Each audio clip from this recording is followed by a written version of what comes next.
एक समय की बात है, दीनापुर नाम के गांव में एक बहुत ही प्राचीन कुआं था। जैसे ही सूरज ढलता और अंधेरा होने को होता, गांव का कोई भी सदस्य उस कुएं वाले रास्ते से जाने से डरता था।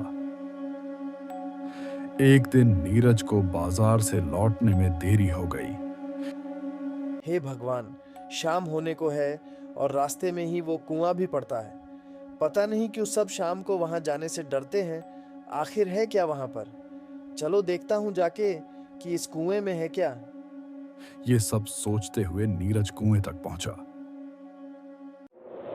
इतने में अचानक से हवा चलने लगी, मौसम बिगड़ने लगा। तभी पीछे से एक आवाज आई। नीरज, तुरंत वापस आओ वहां से। यहां आने से मना किया था ना तुमको। बिट्टू चाचा, आप? मैं तो वो बस। चुप। बिट्टू नीरज को डांटते हुए घर ले गया और दोबारा वहां आने से मना किया। सुबह होती है। नीरज अपनी दादी से बोला। अम्मा, कल मैं कुएं के पास गया था, वहां तो मुझे कुछ भी ऐसा नहीं दिखा। आप लोग उस कुएं को लेकर क्यों माहौल बनाते हैं? ये सुनते ही अम्मा के तो मानो होश ही उड़ गए। अम्मा बोली। अरे नक्कटे, तू फिर कुएं की बात पे अड़ गया। एक बार बोल दिया उस कुएं में कुछ ठीक न है, मानता ही नहीं। पर क्या ठीक नहीं है अम्मा? मुझे तो वहां सब ठीक लग रहा था। नहीं, तू कुछ नहीं जानता। आज से 10 साल पहले तेरी माँ इस कुएं में गिर गई थी।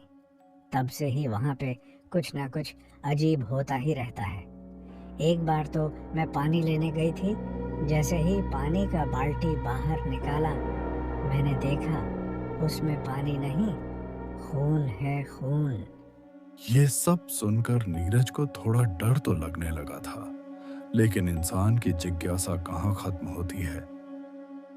आज रात में चल के देखता हूँ क्या होता रात है। में जब सब सो रहे होते हैं तो नीरज चुपके से उस कुएं के पास पहुंच जाता है। कोई है क्या यहाँ पर? एक आवाज आती है। बेटा, मुझे पता था मेरा राजा बेटा ज़रूर आएगा। आओ मेरे पास आओ, देखो तुम्हारी माँ तुम्हें मिलना चाहती है। मम्मी, आप? अम्मा तो बोलती थी कि आप मर चुके हो और आपकी वजह से ये कुआं भी श्रापित है। नहीं बेटा, देखो ना, मैं तुम्हारे सामने ही खड़ी हूँ। अब पास भी आओ। बेटा, ये क्या पहन रखा है तुमने? ये रुद्राक्ष निकाल के फेंक दो बेटा। इन सब चीज़ों पर क्यों विश्वास करते हो? ठीक है, निकाल देता हूँ, लेकिन आपको इससे क्या प्रॉब्लम है? इससे तो सिर्फ आत्माएं डरती हैं ना। नहीं बेटा, इसे निकाल दो। क्या तुम्हें मम्मी से नहीं मिलना है? नीरज समझ चुका था, ये जरूर मम्मी की आत्मा ही है। सच बताओ, कौन हो तुम? जैसे जैसे वो आत्मा के पास जाता, आत्मा पीछे होती चली जाती। नहीं, नहीं, इसे पहनकर मेरे पास मत आओ। आत्मा अपने असली रूप में आती है।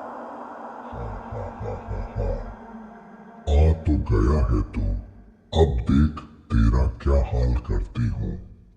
तेरा खून पीने में बहुत मजा आएगा।